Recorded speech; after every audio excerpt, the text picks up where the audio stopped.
Hey everyone! Before we dive into one of the most incredible aerial encounters of World War II, I need your help.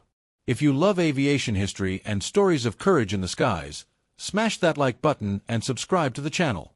And here's a question for you. Where are you watching from right now? Drop your location in the comments below. Your support keeps these incredible stories alive and helps us bring you more amazing content. Now, let's get into the action. November 6, 1944. A propeller-driven fighter screaming through the German skies at 400 miles per hour spots something that shouldn't exist. A sleek, swept-wing machine without a propeller, moving faster than anything he's ever seen. The pilot's heart races. This is it. The jet fighter the intelligence officers warned them about. The weapon that was supposed to make every Allied aircraft obsolete. The German pilot knows he's invincible. In his Messerschmitt Me 262, he can outrun anything in the sky. His jet engines give him a 120-mile-per-hour advantage over the best Allied fighters. He's been told the Americans can't touch him. Just accelerate away.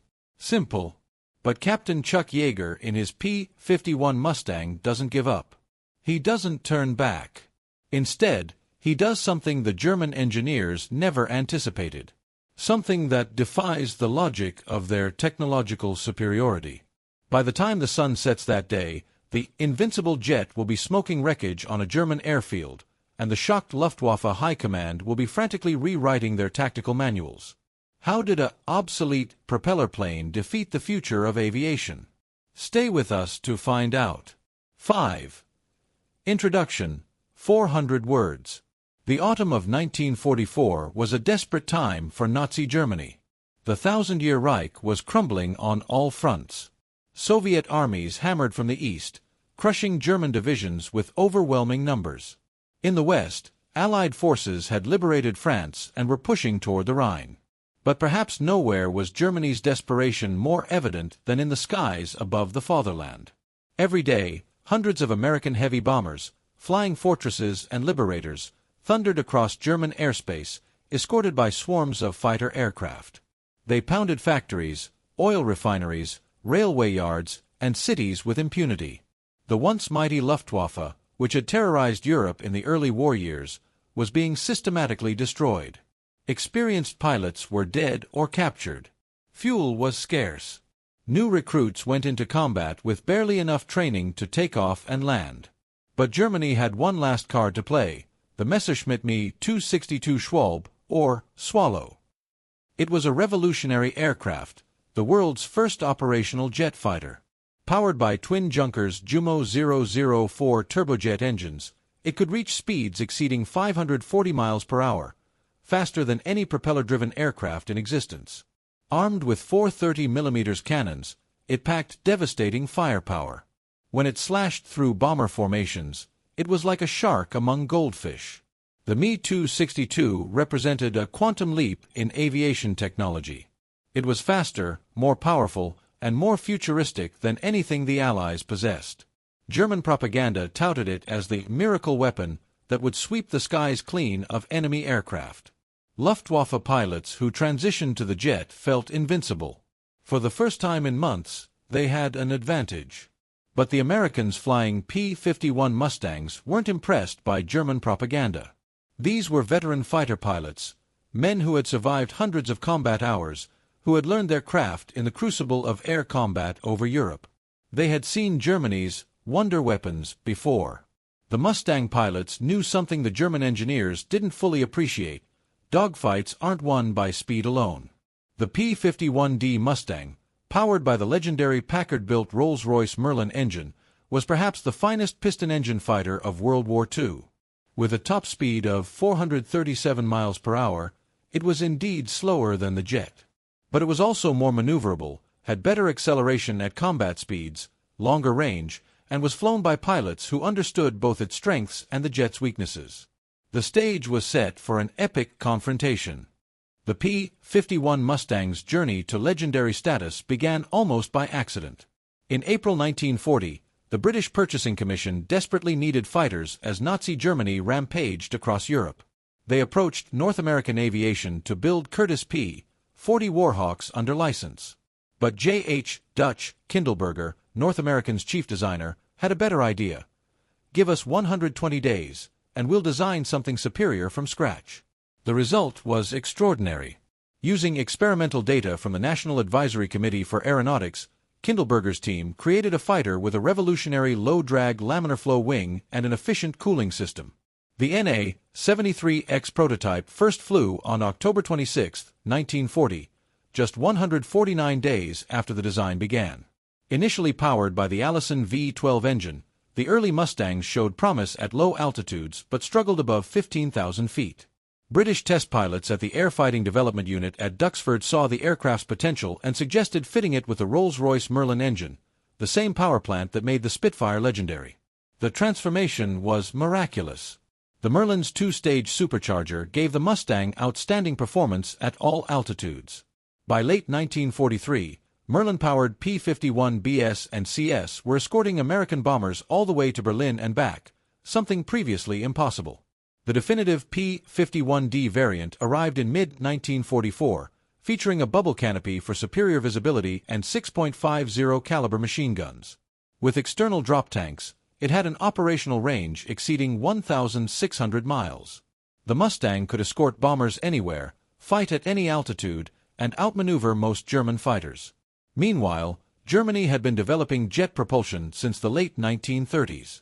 The Me-262 first flew as a pure jet on July 18, 1942, but bureaucratic delays, Hitler's insistence on making it a bomber, and technical problems kept it from operational service until mid-1944.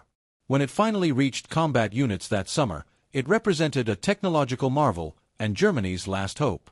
The Me-262 had limitations, though. Its Jumo 004 engines were temperamental, prone to flameouts if throttled too quickly, and wore out after just 10 to 25 hours of operation. The engines required gentle handling and couldn't handle aggressive maneuvering. The jet also needed long, smooth runways and was vulnerable during takeoff and landing when speed was low. But in level flight, properly flown, it seemed unstoppable. By autumn 1944, small numbers of Me-262s were entering service with specialized units. Allied bomber crews reported terrifying encounters with aircraft that flashed past faster than anything they'd seen. Fighter pilots sent urgent reports back to headquarters. The Germans had jets, and they were devastatingly effective against bomber formations. Intelligence estimated Germany might produce thousands of these aircraft. If they did, Allied air superiority, the foundation of victory in Europe, might evaporate. The 8th Air Force needed answers. How do you fight an enemy you can't catch?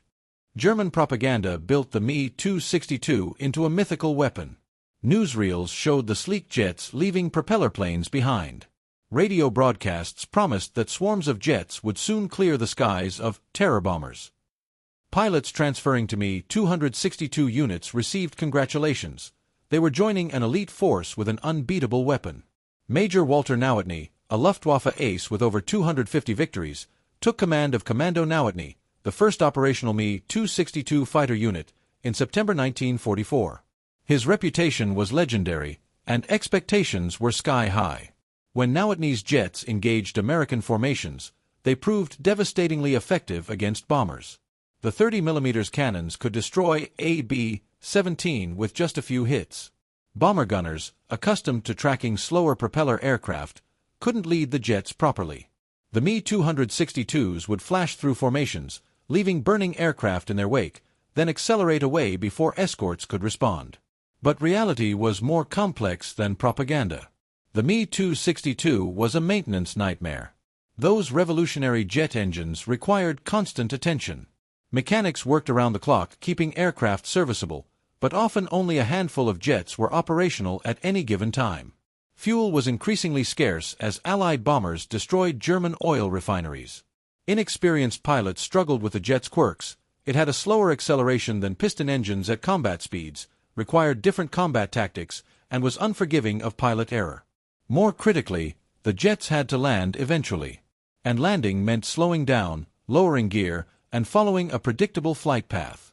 Allied pilots quickly learned to patrol near known Me-262 airfields.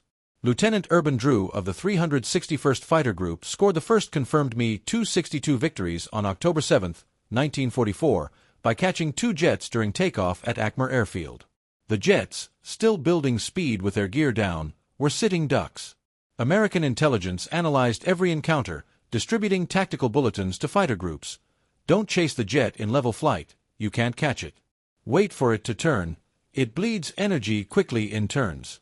Catch it during takeoff or landing. Work in teams. Use altitude advantage.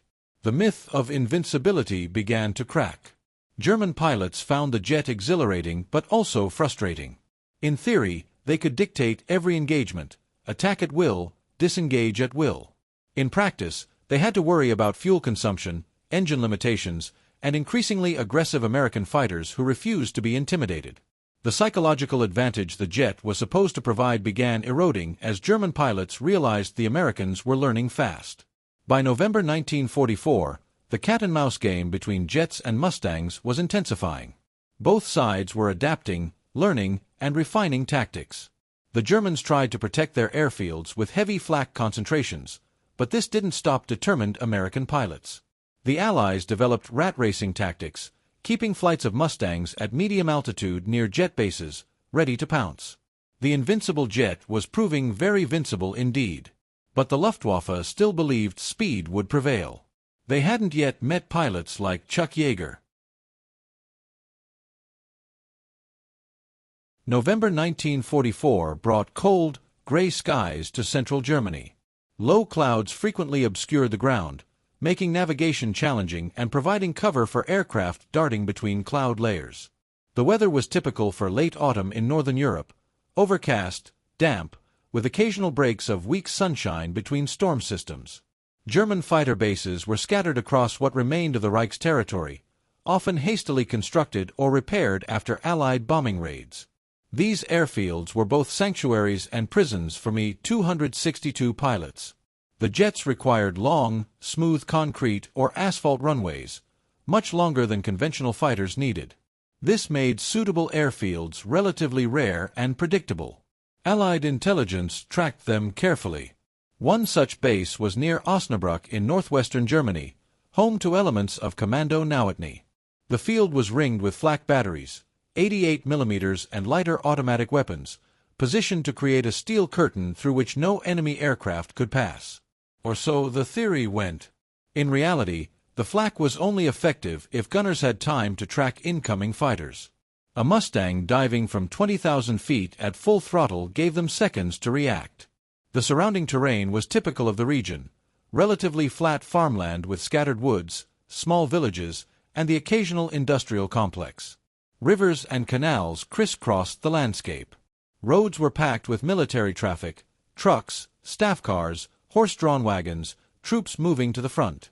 For Allied fighter pilots, the ground was full of targets of opportunity, but attacking them meant running a gauntlet of light anti-aircraft fire. Visibility varied wildly.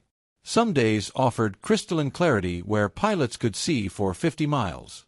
Other days brought murk that reduced visibility to mere hundreds of yards. The smart German pilot used cloud cover, diving in and out of cloud banks to shake pursuers. But clouds could also hide American fighters waiting in ambush. American fighter groups operated from airfields in England and, after D-Day, from captured bases in France and Belgium. These were closer to German airspace, reducing transit time and extending combat patrol duration. Fighter pilots could now loiter near known jet bases, something impossible earlier in the war when fuel was too precious. The typical mission profile was straightforward: escort bombers to and from targets deep in Germany, maintaining formation discipline while scanning constantly for enemy fighters. But increasingly, fighter groups received permission to freelance after bomber escort duties, prowling for targets of opportunity. This meant hunting for jets. The psychological environment was as important as the physical. German jet pilots felt both privileged and pressured. They flew wonder weapons but were expected to single-handedly reverse Germany's fortunes. American pilots felt confident but respectful. They knew the jets were dangerous but believed American training, teamwork, and determination would prevail. Weather could be ally or enemy. Low clouds let jets escape but also let Mustangs hide their approach. Clear skies meant easier navigation but also meant everyone could see everyone. The smart pilot, German or American, used terrain, weather, and surprise to maximum advantage. On November 6, 1944, conditions were mixed: broken clouds, decent visibility in patches, cold temperatures that made engines run strong. It was a flying day, and that meant a fighting day.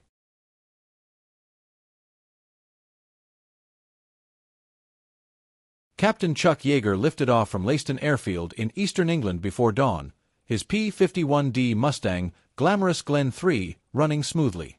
The mission: escort B-17s bombing targets near Berlin, then sweep for targets of opportunity on the return. Yeager led his four-ship flight, himself, his wingman, and two others. They were part of the 363rd Fighter Squadron, 357th Fighter Group, the famed Yoxford Boys. The mission to Berlin was uneventful. The bomber stream reached its target, dropped its ordnance, and turned for home.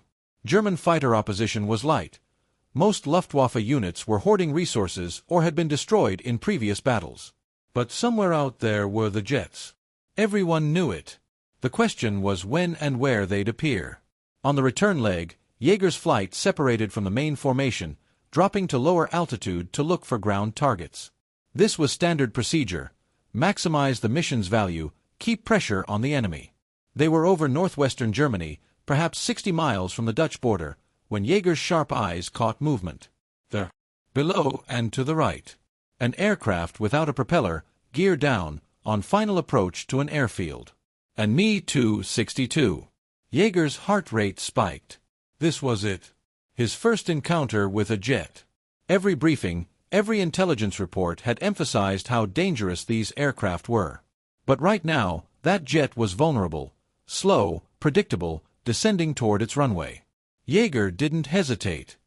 He rolled his Mustang into a diving turn, calling out to his flight, "Jet on final!" The Merlin engine's howl deepened as he pushed the throttle forward and aimed the nose down. The airspeed indicator needle climbed 350, 375, 400 miles per hour. The Mustang shuddered slightly. It loved to dive, as Yeager lined up behind and below the jet. The German pilot, Oberfähnrich Willy Bahnhof, probably felt secure. He was moments from landing, his mission complete. The airfield's flak batteries would protect his approach. No propeller plane could catch a jet anyway. That's what his instructors had said. That's what the engineers promised. But he hadn't counted on a diving Mustang with perfect position and a pilot with 2010 vision and lightning reflexes. Yeager closed rapidly, the jet growing in his gun sight. The angle was good. Range: 800 yards. 600. 400. The flak batteries opened up, black puffs appearing in the sky, shrapnel pinging off Yeager's aircraft. He ignored it. Target fixation. Just like shooting squirrels back in West Virginia, only at 400 miles per hour. At 300 yards, Yeager pressed the trigger. 6.50 caliber machine guns roared to life, tracers arcing toward the jet. He could see his rounds striking home, bright flashes on the Me-262's fuselage and wings. The jet's left engine erupted in smoke and flame. The aircraft wavered, then rolled violently to the left. Bahnhof had seconds to react. Eject or ride it down. He chose to eject. The canopy blew off, and moments later, a parachute blossomed. The crippled jet, trailing fire and smoke, plunged into the ground near the runway, exploding in a ball of orange flame and black smoke. Yeager pulled up hard, jinking left and right as flak filled the sky. His Mustang shook from near misses but held together. He'd done it. Shot down a jet. From a propeller plane. "Splash one jet," he radioed, adrenaline coursing through his veins. Behind him, fire and smoke marked the end of Germany's invincible wonder weapon.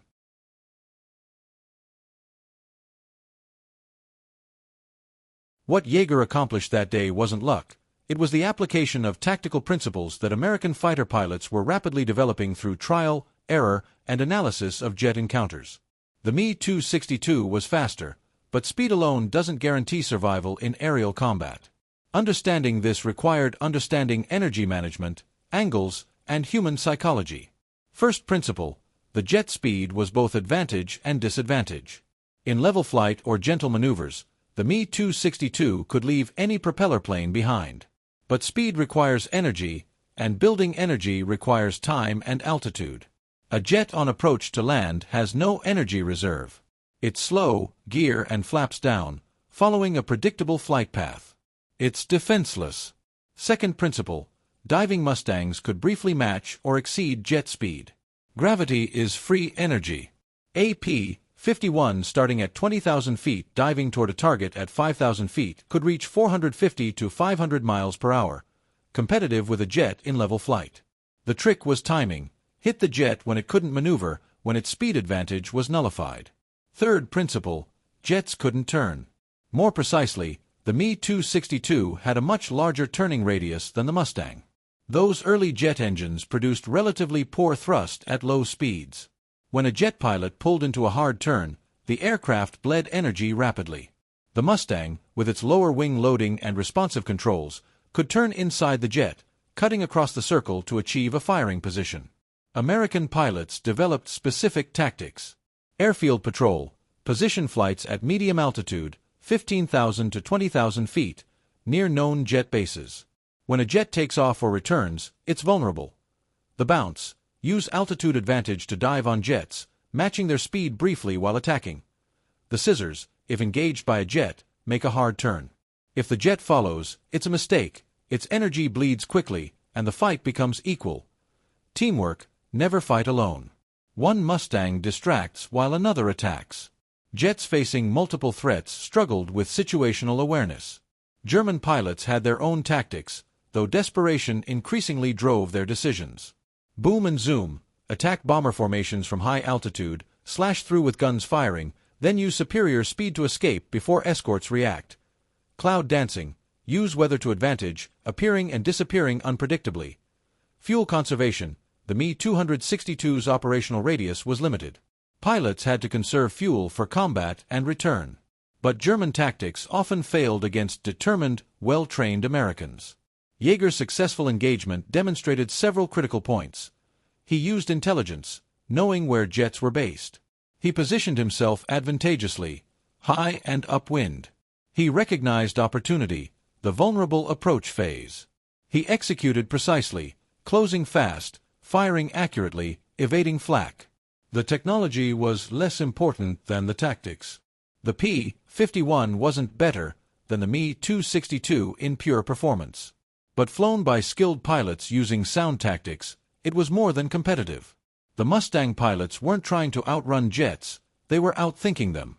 This was the revelation that shocked the Luftwaffe. Their wonder weapon wasn't invincible. It was just another airplane, with strengths and weaknesses. And American pilots were exploiting every weakness they could find.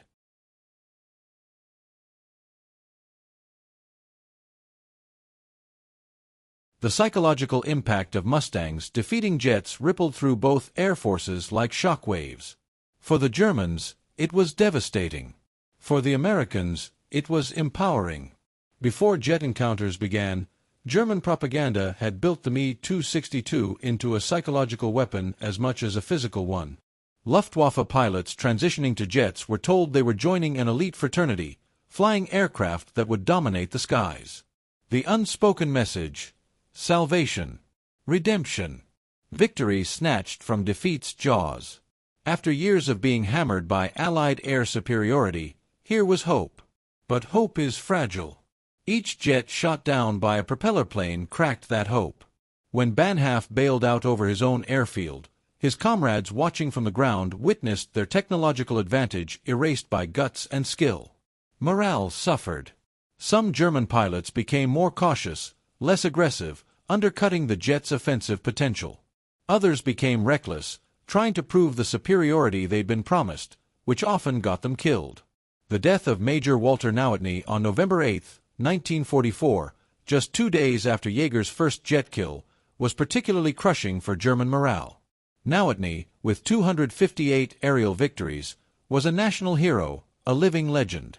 When his Me-262 was shot down by Mustangs, piloted by Lieutenant Edward Hayden and Captain Ernest Feeblecorn, possibly due to engine failure that left him unable to escape pursuing fighters, it proved that even the best pilots in the best aircraft could die. If Nowotny could be killed, anyone could. German ground crews watched their jets being hunted like prey. Maintenance personnel worked desperately to keep aircraft operational, only to see them destroyed on takeoff or approach. The airfields became dangerous places. American fighters prowled constantly, and flak couldn't stop them all. The men servicing jets developed fatalistic attitudes. How long before strafing fighters caught them in the open? For American pilots, the psychological effect was opposite: exhilaration. Every jet kill proved that American training, determination, and tactics could overcome technological disadvantage. The myth of invincibility died, replaced by healthy confidence. Yes, jets were dangerous, but they could be beaten. Fighter pilots shared stories, tactics, lessons learned. Intelligence bulletins circulated. Lieutenant Drew caught 2 jets on takeoff at Akmar. Captain Yeager nailed one on final approach. Stay alert near known jet bases. The kills proved the tactics worked. More pilots wanted to hunt jets. It became prestigious, a mark of skill. The broader psychological warfare extended beyond individual combats. American air commanders recognized that destroying jets on the ground was as valuable as shooting them down. Bomber raids targeted jet factories, assembly plants, and airfields. Fighter bombers strafed aircraft on runways. The message was clear: America's industrial might and tactical flexibility would overwhelm German technology, no matter how advanced. By late 1944, German jet pilots, those who survived, developed a grim realism. The Me-262 was a fine aircraft, perhaps the best in the sky in pure performance terms. But it couldn't win the war. There were too few of them, too little fuel, too many enemies.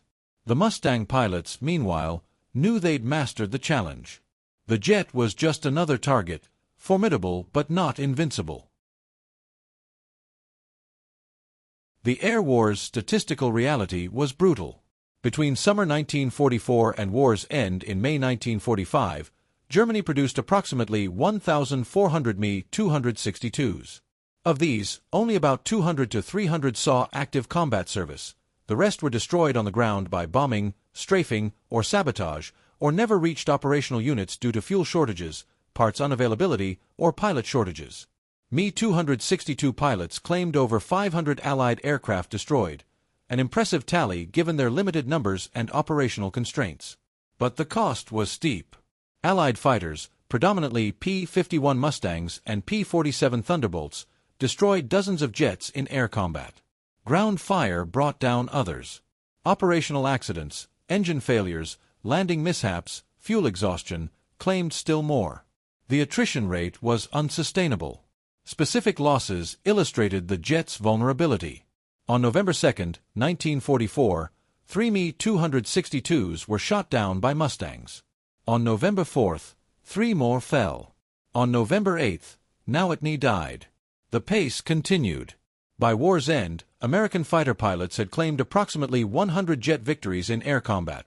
Though some were undoubtedly duplicates or optimistic assessments, the fog of war made accurate counts difficult. Individual pilots like Yeager became celebrities. His first jet kill earned him a Distinguished Flying Cross. He would eventually destroy a second Me-262, cementing his reputation. Lieutenant Urban Drew's double kill on October 7 made headlines. These pilots weren't just winning engagements, they were proving concepts, demonstrating that American fighters and American pilots could defeat Germany's best technology. German losses extended beyond aircraft and pilots. Each destroyed jet represented scarce resources, aluminum, steel, rubber, electronics, that Germany could ill afford to lose. Each dead or captured pilot was irreplaceable. Germany's pilot training program had collapsed. Veteran instructors were dead, fuel for training was unavailable, and the Reich's territory was shrinking daily. By early 1945, some Me-262 pilots had less than 10 hours of flight experience before entering combat. They died quickly. The human cost was staggering on both sides. American bomber crews, the jet's primary targets, suffered when Me-262s attacked. A jet attack on a bomber formation could destroy multiple aircraft in seconds. Bomber losses to jets never approached the scale of losses to conventional fighters earlier in the war, but each death was a tragedy. 10 young men per bomber, most never reaching their 25th birthday. The aftermath for survivors shaped their lives. Yeager parlayed his combat success into a legendary test-flying career, ultimately breaking the sound barrier in 1947. Other aces returned to civilian life, carrying memories of friends lost, enemies killed, and youth spent in mortal combat. German jet pilots faced different fates. Some died in the war's final months. Others were captured, imprisoned, interrogated. A few survived to tell their stories, describing the jet as remarkable but too late, too few, and insufficient to change history. The jet's legacy was mixed. They proved jet propulsion's viability, inspiring post-war aircraft development worldwide. But they didn't save Germany. Technology without resources, training, and tactical doctrine is insufficient. The Me-262 was an engineering triumph and a strategic failure. The story of Mustangs defeating jets offers profound lessons that resonate far beyond 1944's skies. These lessons apply to warfare, technology, leadership, and human potential. Lesson 1. Technology doesn't guarantee victory. The Me-262 was objectively superior to the P-51 in speed and firepower. But war isn't laboratory conditions. Combat involves human factors, logistics, training, morale, and circumstances. The Germans had revolutionary technology but lacked fuel, experienced pilots, spare parts, and time. The Americans had mature technology, abundant resources, excellent training, and tactical flexibility. Maturity and abundance defeated innovation and scarcity. Lesson 2. Training and doctrine matter. American fighter pilots received hundreds of hours of training before combat. They learned formation flying, gunnery, navigation, survival skills, and tactical doctrine. When they encountered jets, they adapted quickly because their foundation was solid. German jet pilots often had minimal training, learned on the job, and paid with their lives. No amount of technological superiority compensates for inadequate training. Lesson 3.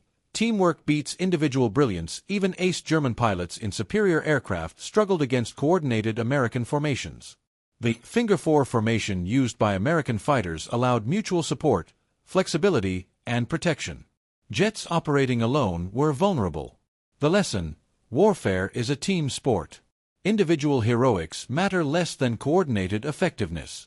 Lesson 4.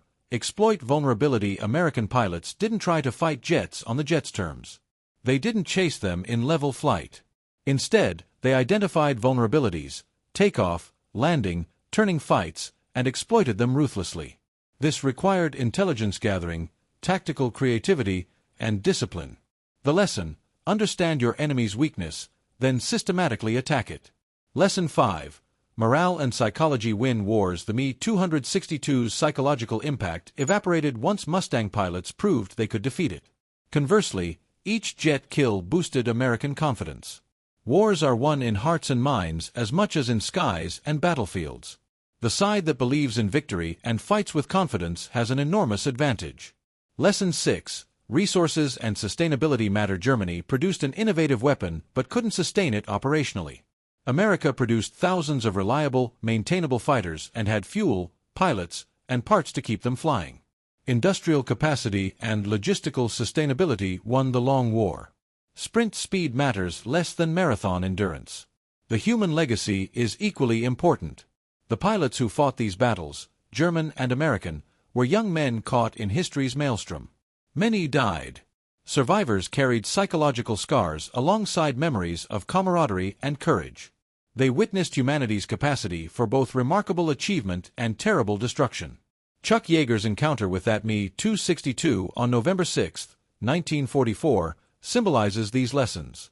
A West Virginia boy with sharp eyes and steady nerves, flying a well-designed aircraft maintained by skilled mechanics, supported by logisticians and intelligence officers, using tactics refined through experience, he defeated an engineering marvel flown by a desperate German in a losing cause.